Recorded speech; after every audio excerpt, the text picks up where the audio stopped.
Welcome to the Slop Temple. We pray this video helps. You have the earbuds and a charged case. Now power up and prepare to pair.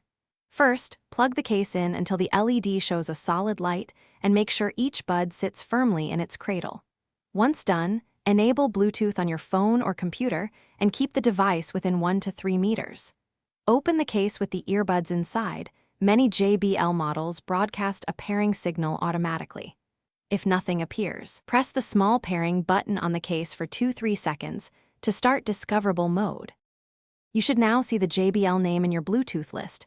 Tap it to connect and accept any pairing code that appears. Once paired, open the JBL app or your device's audio settings to choose a codec. AAC often works best for iPhone, while SBC or aptX may work for Android. Modify the EQ to taste. Presets speed this up. Also, configure touch or physical button behavior so play, skip, volume, and voice assistant do exactly what you expect, making future use seamless and quick to control. Now verify fit. Try different silicone tips until you get a secure seal.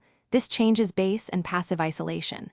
Use short taps for play/pause, double taps to skip, and long presses for voice assistant or power. Your app shows exact combos. If sound is distorted or the mic falters, make sure firmware is current via the JBL app, then restart the earbuds and repair to clear glitches. Troubleshooting tip: if one bud is silent, charge both fully. Reset the case by holding the pairing button for 10 seconds, then repair. Thanks for watching. Consider subscribing if we helped you.